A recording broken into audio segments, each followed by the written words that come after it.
네, 참 예수님. 오늘 복음은 너무 유명한 착한 사마리아 사람의 비유죠. 이 공간 복음 중에 이 루카 복음은요, 참으로 유명한 비유들이 많아요. 그리고 상당히 여성적이고 섬세하고 말씀을 하나씩 자세히 들여다보면 볼수록 예수님의 마음과 생각이 다 드러납니다.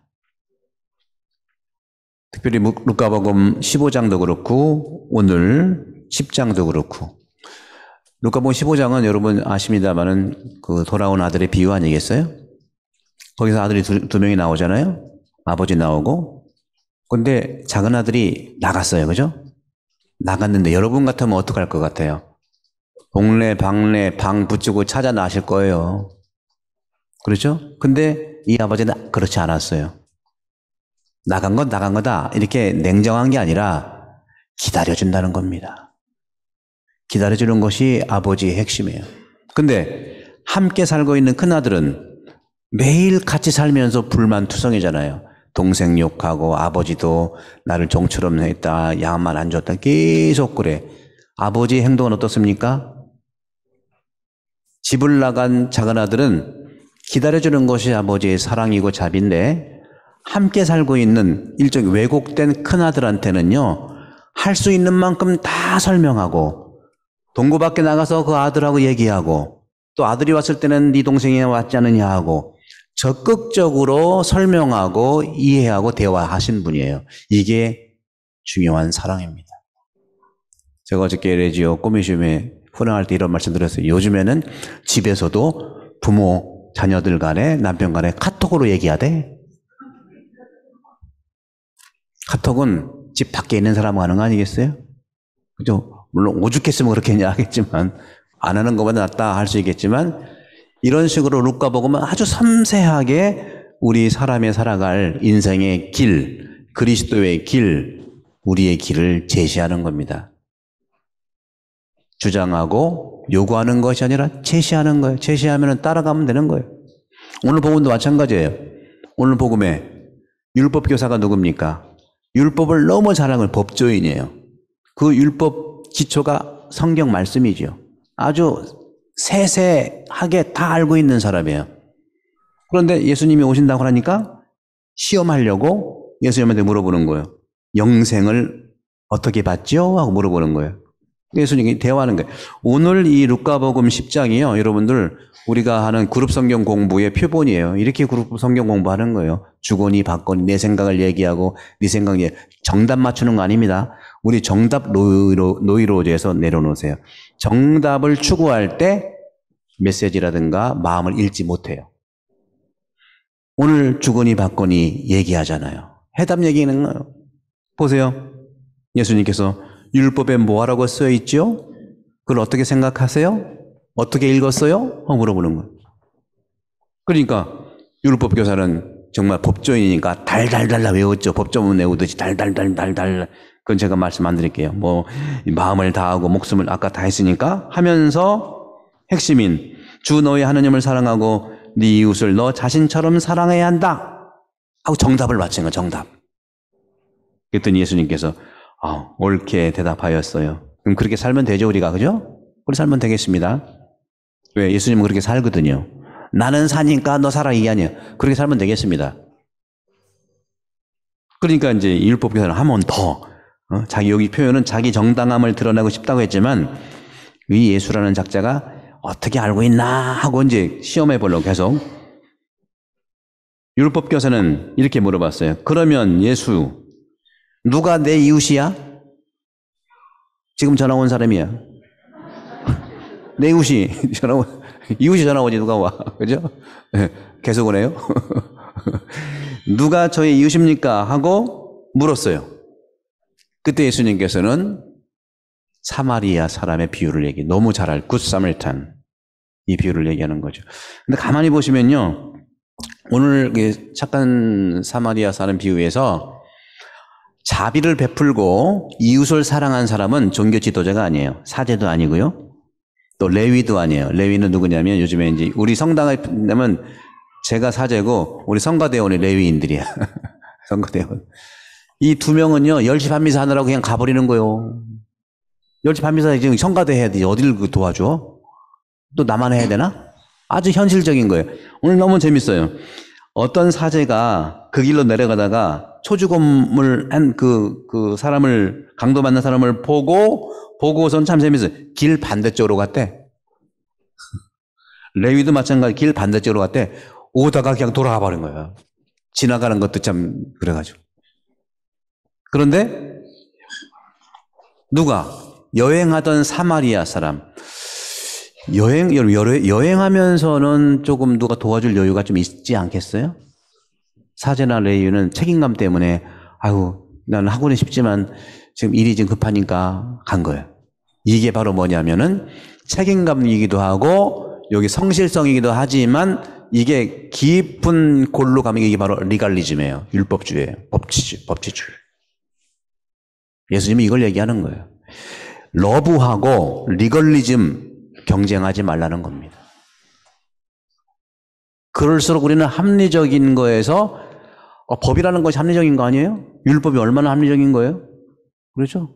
오늘 제1독서를 보세요. 제1독서는요, 이 복음의 핵심이 다 들어가 있어요. 보시게 되면은 여기 나오잖아요. 신명기의 말씀. 하느님의 말씀은 규정들은 저 위에 있는 것도 아니고 멀리 있는 것도 아니고 발 타고 하는 것도 아니고 바로 어떻게 했어요?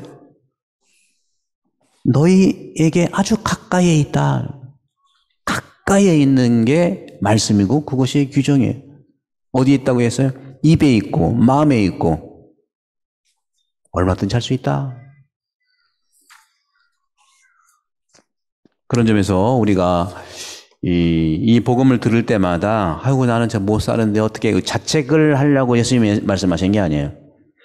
오늘날 얼마나 우리가 사는 게 녹록지 않습니까? 경쟁해야죠. 돈벌이 해야죠. 또 육아해야죠. 성당 이렇게 잘 준비해서 또 정말 우리 모든 교우들이 잘 오게 해야죠. 장난이 아니야. 여러분들은 그 와중에서 이렇게 오시는 것은 정말 하느님의 축복이라는 말씀 드리고 싶어요. 중요한 것은 이 삶을 살아가면서 예수님하고 대화하는 것이 굉장히 중요하다는 거예요. 여러분 사랑 실천하려고 먼저 하지 마세요. 사랑 실천을 말씀 주님과 대화 없이 사랑 실천하면 내가 속상하게 돼 있어요. 받고 싶은 거예요. 내가 이 정도 했는데 받고 싶은 거예요. 여러분들은 자녀한테 내리사랑하면서 받으려고 합니까? 근데 생일 그냥 싹 패싱하면 속상하긴 해. 그죠? 그래서 오늘 주님께서 말씀한 굉장히 중요한 것은 율법주의와 사랑은 내 삶에서 우리 교회에서 얼마나 부딪힐 수 있느냐 하는 걸 얘기하는 거예요. 부딪힐 때 주님과 대화하고 하면 해결책이 생긴다는 겁니다. 사랑은 율법주의를 넘어서야 된다는 말을 하고 있는 거예요.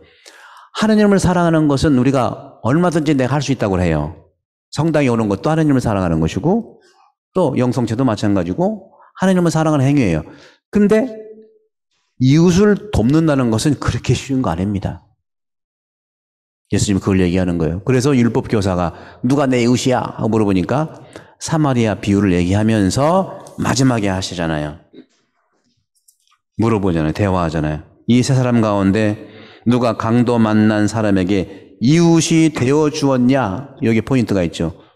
이 율법 교사는 누가 내 이웃이냐? 나를 중심으로 이웃을 찾았지만 예수님께서는 누가 강도 만난 사람에게 이웃이 되어 주었느냐? 능동과 수동의 차이예요. 그리스도의 영성은 수동 영성이 최고의 영성입니다. 수동의 영성이 최고의 영성. 하나님의 뜻을 수동적으로 찾아가는 것이 굉장히 큰 영성가들은 다 그랬어요. 자기가 주도적으로 하지 않았어요. 수동적으로 해가는 건 굉장히 중요합니다. 그래서 예수님께서 말씀하시죠. 그에게 자비를 베푼 사람이라고 율법교사가 얘기하니까 가서 너도 그렇게 해라. 끝. 그런 점에서 우리는 믿을 만한 진실한 사랑은 율법적이지 않아야 됩니다. 율법을 필요 없다는 게 아니에요. 헌법이 필요 없다는 게 아니에요. 우리도 성당 교회법도 있고 이번에 만든 지침서도 있고 앞으로 세세한 그 지침을 좀 준비를 해야 됩니다. 예. 그런데 이 모든 지침이 율법적이지 말아야 되는 거죠. 믿을 만한 진실한 사랑은 이렇게 스트릭한 리걸리즘을 뛰어넘어야 된다는 말씀을 하시는 겁니다. 오늘 복음에서 자비로운 사람은 종교 지도자가 아니라 원수였던 사마리아 사람이었다는 말씀을 마음에 새길 필요가 있겠습니다. 다만 여러분들 너무 부담 갖지 마세요. 저도 사제로 살면서 제가 사제관에 있고 여기 있으면서 언제 가난한 사람들을 찾아 나가겠습니까? 그죠? 저도 실천 못하고 있어요. 그런데 오늘 복음에서 사랑은 율법을 뛰어넘어라고 하는 것은 뭐냐면 교황님도 계속 얘기하고 있고 이번에 8월 27일 날 추기경 서임을 받으시는 라자로 추기경님도 그런 말씀하세요. 이번에 바티칸 뉴스하고 인터뷰가 나왔어요. 우리 추기경님, 유추경님하고 쭉 저도 자세히 읽어봤죠. 쭉 읽어보니까 그 기자가 이렇게 물어봤어요. 장관님께서는 모든 성직자들의 성직자부 장관이니까 성직자에 대한 양성 여러 가지 분야에서 교황님께 어떤 조언을 해드리고 싶습니까? 물어본 거예요. 여러분도 저한테 조언 건의 엄청 많이 하잖아. 그죠? 어떤 조언을 하고 싶습니까? 하고 물어보는 거예요. 그때 추기경님께서 이렇게 말씀하셨어요. 교황님과 대화하고 친교를 나누는 것이 조언입니다. 이것이 굉장히 중요한 거예요. 또 마찬가지로 여러분들 어려운 사람을 도와주고 하는 것 참으로 중요하지만 바로 옆에 있는 사람 어려울 때 내가 친구가 되어주는 거, 이웃이 되어주는 것은 딱 한 가지예요. 해결을 하려고 하는 것이 아니라 그 친구한테 내가 이웃이 되어준다는 것은 그냥 다정하면 돼. 다정하면 되는 거예요. 다정함, 따뜻함, 다정함, 이것이 모든 걸 해결합니다. 오늘 사마리아 사람은 강도 만난 사람한테 다정하게 다가간 시작이 이런 일이 이루어진 거예요. 다정하게 나가는 거예요. 예수님의 영성은 온유함, 따뜻함, 다정함의 영성입니다. 이 다정함이 우리를 자비로, 사랑으로 줄기차게 안내할 것입니다.